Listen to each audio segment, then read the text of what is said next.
nurse is hired to care for a woman, but the truth behind the mansion shocked everyone. When Samantha, a nurse struggling to support her family, accepts a job in a luxurious mansion, she thinks she has found the solution to her problems.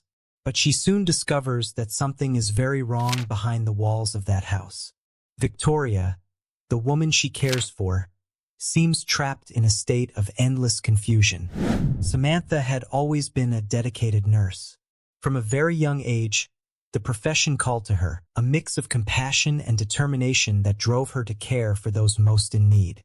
However, her life had taken a difficult turn in recent months. The divorce from Marcos had been tumultuous, and besides leaving her emotionally drained, the separation had burdened her financially. Now she was alone, with the responsibility of raising her two young children, Amanda and Lucas. The bills piled up like a stack that Samantha couldn't seem to diminish. Every time she managed to pay one, three more appeared, like a tide that never receded. The rent was overdue, and her salary as a nurse at the local hospital, though stable, was no longer enough to support her family. At night, after putting the kids to bed, she sat at the kitchen table and organized the bills, her mind heavy with worry. It was a silent battle that seemed never-ending. "How am I going to get out of this?" she whispered to herself as her trembling hands shuffled through the bills. It was on one of those rainy and gloomy mornings that the phone rang. Samantha, weary from a sleepless night, hesitated for a moment before answering. On the other end, a familiar voice echoed. "Sam, it's Helen," said her longtime friend, her voice urgent on the other end of the line. Helen worked at a high-end caregiver agency, and she had always known that despite Samantha being an excellent nurse, she was struggling. "I was thinking about you, and a job just opened up that might be exactly what you need right now." Samantha closed her eyes for a moment, exhaustion weighing down her body. "Helen, I don't know if I can take on more responsibilities. I barely have time to breathe with my job at the hospital." "I know, dear, but this is a different kind of opportunity," Helen replied, her voice softer, understanding Samantha's tough situation. "It's to care for a very wealthy woman who had an accident. She fell down some stairs and is having memory problems. Her recovery has been slow, and they need someone full-time. The pay is excellent, and they offer accommodation at the family's home." Samantha hesitated. On one hand, the idea of more work seemed unbearable. She barely had time for her kids as it was. But on the other hand, the financial offer was tempting. Helen mentioned a salary that could pay off her debts and get her out of the difficult situation she was in. "You need to think about your kids, Sam," Helen continued. "This is a chance to get things back on track." Helen's words weighed heavily on her mind. Samantha looked over at Amanda, 6 years old, and Lucas, 4, playing carefree on the living room floor. Their innocence was one of the few things that kept her going. Knowing that her choice would directly affect their well-being, she made a decision. "I'll take it," Samantha said, with a firmness that surprised even herself. The next morning, Helen took her to the Walker Mansion, where she would begin her new job. Upon arrival, Samantha was impressed by the grandeur of the place. The property stood like a castle, surrounded by perfectly manicured gardens and classic architecture that seemed to greet visitors with an almost intimidating magnificence. It was the kind of house Samantha had only seen in movies or magazine pages. As soon as she entered, she was greeted by Mr. Henry Walker, the husband of Victoria, the woman she would be caring for. Henry was a tall, thin man with angular features and a calculating gaze that revealed little emotion. He seemed more concerned with his business meetings than with his wife's condition. "We need you to do everything you can to speed up my wife's recovery," he said bluntly. "The doctors say it will be a long process, but we can't afford to waste any more time." Samantha nodded, maintaining her composure. "I'll do my best, Mr. Walker." Shortly after, she met Matthew, Henry and Victoria's son. He was a 20-year-old university student, very different from his father. Matthew seemed deeply concerned about his mother and expressed his gratitude to Samantha for being there. "My mother, she used to be so full of life," Matthew said as they walked through the mansion's hallways. "I hope you can help her recover. She doesn't remember much now, but sometimes I feel like she's still there." The tenderness in Matthew's voice touched Samantha. Although she knew the job would be challenging, something inside her told her that she was in the right place. When Samantha finally met Victoria, she found a frail woman with a pale face and lost eyes. The fall had caused serious physical and mental damage. Victoria rarely spoke, and when she did, her words were confused, as if she were trapped in a fog of disconnected memories. "I'm here to help you, Victoria," Samantha whispered, more to herself than to the patient. But even in that state, Victoria slowly turned her head toward her, and for a brief moment, their eyes met. It was as if, for a fraction of a second, Victoria had understood. Samantha knew it wouldn't be easy, but something in that silent connection made her believe she could help. With renewed determination, she began her work. The first days at the Walker mansion were challenging. Samantha quickly realized that the job wouldn't just be physically demanding but emotionally exhausting as well. Despite its grandeur, the mansion had an oddly silent, almost oppressive atmosphere. Every step Samantha took down the long hallways echoed in the emptiness, and the sense of isolation was palpable. In Victoria's room, the silence was even deeper. The woman, once vibrant and full of life, now spent most of her time silent, either lying in bed or sitting in her wheelchair, staring into nothingness. Her eyes, once full of energy, were distant, as if fixed on a place far beyond the present reality. Samantha tried to talk to her, follow the doctor's instructions, and apply exercises to stimulate her memory, but it all seemed in vain. "Victoria, do you remember where we are? This is your home," Samantha would say gently, hoping for any sign of recognition. However, Victoria would only turn her gaze toward the window, murmuring incomprehensible words. It was as if she was trapped in her own world, unreachable. Matthew, on the other hand, proved to be a devoted son. Even with his busy study schedule, he made a point to spend hours by his mother's side. Samantha often found him in the room, sitting in the armchair beside the bed, reading quietly as he waited for any small sign of improvement. "I can't leave her alone," he would say, with a tone that was sad but filled with hope. "If she remembers something, I want to be here." Samantha admired Matthew's devotion. In many ways, he reminded her of her own sacrifices for her children. Despite all the difficulties, she related to his desire to be present, to not abandon those he loved. And perhaps it was this connection that brought her closer to Matthew as the days went by. Henry, on the other hand, was an increasingly absent presence. He spent most of his time traveling for business, and when he was at home, his visits to his wife's room were brief and formal, almost as if they were an obligation. His coldness towards the situation deeply bothered Samantha. Once, Samantha saw him arguing with the family doctor in the hallway. Henry seemed impatient. "She's stable, but we still don't see any significant signs of progress," said the doctor. Henry replied coldly, "Great. There's no need to rush anything. Continue the treatment as it is." Henry's indifference chilled Samantha to the bone. He didn't seem concerned about his wife's condition, and his words suggested that he wasn't in any hurry to see her recover. Doubts began to circle in Samantha's mind. Why did Henry seem so disinterested in Victoria's improvement? And why was her recovery taking so long, even with the best medical care? Something didn't seem right. One night, while organizing Victoria's medications, Samantha overheard a conversation between Henry and one of the doctors. Henry asked in a casual but cold tone, "Do you think she'll remember anything?" The doctor hesitated, visibly uncomfortable. "It's hard to say, Mr. Walker. Progress is slow, and the chances of a full recovery are uncertain." The vague answer didn't seem to bother Henry, who simply nodded and left the room, as if his wife's fate was just another detail in his life full of commitments. Samantha couldn't shake the feeling that something was very wrong. While Henry seemed more concerned about time than Victoria's recovery, Samantha wondered if there was something more behind her slow progress. There was something dark in that silence. The weeks dragged on, and as Samantha spent more time caring for Victoria, her sense that something was wrong grew stronger. Henry's behavior seemed strange, and despite the best medical care, Victoria showed no signs of improvement. In fact, on some days she seemed to get worse. It was as if something or someone was sabotaging her recovery. Samantha began to notice a disturbing pattern. Every time Henry made one of his rare visits to his wife, Victoria seemed to regress. After each visit, she would become more apathetic, more distant. It was as if Henry's presence drained her energy, sucking away any hope of recovery. Intrigued, Samantha started to pay closer attention to the medications Victoria took daily.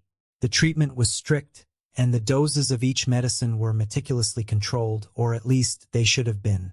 One night, while reviewing the bottles, Samantha noticed something alarming. The doses of one of the medications were much higher than recommended.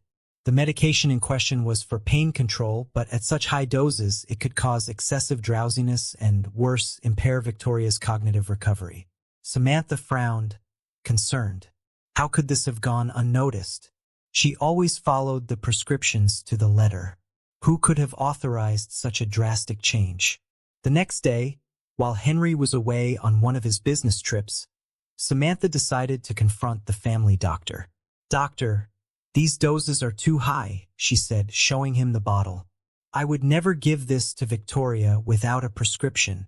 The doctor looked at the bottle and then at Samantha with an expression of surprise. "This is wrong," he said after checking the prescriptions. "We would never prescribe such a high dose for her. I'll investigate this." Samantha's heart raced. Who was tampering with Victoria's treatment? And why? The only person, besides her and the doctors, who had access to the medications was Henry. And what if Henry was indeed sabotaging his wife's treatment? The pieces began to fit together in Samantha's mind. Henry seemed indifferent to Victoria's recovery, and now there was evidence that someone was administering high doses of medication that could hinder her progress. Samantha knew she was dealing with something bigger than mere negligence. That night, Samantha made a decision. She needed concrete proof before making any accusations. She knew that Henry was a powerful man, and that making such a serious accusation without solid evidence could cost her job and possibly even her safety. She needed to act cautiously, but also knew that she could no longer ignore what was happening. She began to observe Henry more closely. Every move he made seemed suspicious. The quick visits to Victoria's room, the phone calls about business, the lack of interest in his wife's progress, all indicated that he didn't want her to get better. Samantha started taking detailed notes of every interaction, every conversation she overheard, every change in the medication. She knew she would need every detail to piece together the puzzle. However, doubts began to consume Samantha. Was Henry really sabotaging Victoria's recovery? And if he was, what was his motive? He seemed more concerned about his finances than about his wife, but how far would he go to maintain control over the family? Determined to find the truth, Samantha began to investigate. She knew she was taking a risk, but Victoria's safety depended on it. She could no longer ignore the signs. Determined to expose Henry and protect Victoria, Samantha started to act more discreetly but attentively. She knew she couldn't confront Henry directly without solid proof, so she began observing his movements and behaviors closely, without arousing suspicion. Every detail could be crucial to understanding what was happening in that house. It was on a quiet morning, while tidying up Henry's office, that Samantha discovered something that left her in shock. Among a pile of financial documents, she found bank statements showing large sums of money being transferred to overseas accounts. The most alarming thing was that these funds came directly from Henry and Victoria's joint accounts, the same accounts over which Victoria should have had full control, had she been in a position to do so. Samantha's heart raced. Henry was siphoning off his wife's fortune while she was vulnerable and unable to react. This explained why he seemed so indifferent to her recovery. He was profiting from Victoria's condition, keeping her in a state of confusion so he could control all the family's money. With trembling hands, Samantha took some of the documents as evidence. She knew she would need something solid to confront Henry, but she also knew she couldn't do it alone. Henry's power and influence were immense, and facing him directly would be dangerous. She needed help. That night, after Henry left on one of his trips, Samantha called Matthew for a private conversation. She knew that he was the only person who could help her protect Victoria. However, what she was about to reveal would deeply shake Matthew's relationship with his father. "Matthew, I need to talk to you. It's important," said Samantha, her voice tense as they sat in the living room. "It's about your mother and your father." Matthew looked at her with concern. "What happened, Samantha?" Samantha took a deep breath, knowing that what she was about to say would change everything. "I believe your father is sabotaging your mother's treatment," she began bluntly. "He's giving her excessively high doses of medication, which is slowing her recovery. And I found evidence that he's siphoning large sums of money from her accounts." Matthew fell silent, his face pale with shock. He shook his head, incredulous. "That can't be true. My father, he wouldn't do that." Samantha handed him the documents she had found. "I didn't want to believe it either, but here's the proof. Your father is taking money from your mother's accounts while she's in this state, and he doesn't want her to get better, Matthew. That's why she's not improving." Matthew took the papers with trembling hands and began to leaf through them, his incredulous expression turning into something darker. "My God, my father has always been cold, but this? How could he do this to his own wife?" Samantha placed a reassuring hand on Matthew's shoulder. "I know it's hard to accept, but we need to do something. Your mother needs us. She's being kept in this state of confusion so that your father can continue to control everything." Matthew looked at Samantha, his eyes filled with sadness and anger. "You're right. We can't leave her in his hands. But what can we do? We need more evidence, and we need to get her out of here," Samantha said with determination. "We can bring in an independent doctor, someone who can evaluate your mother without your father's interference. And maybe it's time to involve a lawyer, someone who can legally protect your mother." Matthew nodded, still processing the devastating revelation about his father. "You're right. Let's act now before he does any more harm." With a heavy heart but determined to save his mother, Matthew and Samantha began to carefully plan their next steps. They knew that the battle against Henry would be difficult, but now, with evidence in hand, they were ready to face the truth. In the following days, Matthew hired an independent doctor, Dr. Almeida, to assess Victoria's health. The new doctor was shocked by what he found. "The medication doses she's been taking are inadequate for her condition," he said. "This is slowing her recovery, and if it continues, it could cause permanent damage." With the new evidence in hand, Matthew and Samantha also brought in a trusted lawyer, who filed a legal action against Henry, preventing him from continuing to control Victoria's treatment. Henry, however, still didn't know that he was about to be confronted. The confrontation between Henry and Matthew was inevitable. After weeks of discreet investigations and gathering conclusive evidence, Matthew's lawyer filed a legal action, removing Henry from control of Victoria's medical care and finances. The day of reckoning had finally arrived, and Samantha knew that Henry would not accept defeat without a fight. That evening, Henry returned home furious, holding the legal documents that stripped him of supervision over his wife. He stormed down the hallway to Victoria's room, where Matthew and Samantha were by her bedside. Henry's face was filled with pure rage. "You betrayed me, Matthew," he shouted, advancing towards his son. "Everything I did was for the good of this family." Matthew stood up, his face marked with pain, but his stance was firm. "For the good of the family," he replied, his voice laden with indignation. "You were stealing from our own mother, Dad, sabotaging her health to control the money. That's not protecting anyone." Henry paused for a moment, panting with anger. He looked at Samantha as if she were the cause of all his problems. This is all your fault. You had no right to meddle in this family's affairs." Samantha, despite the fear she felt, maintained her composure. "I had the right to protect Victoria. She was being harmed, and I couldn't stay silent."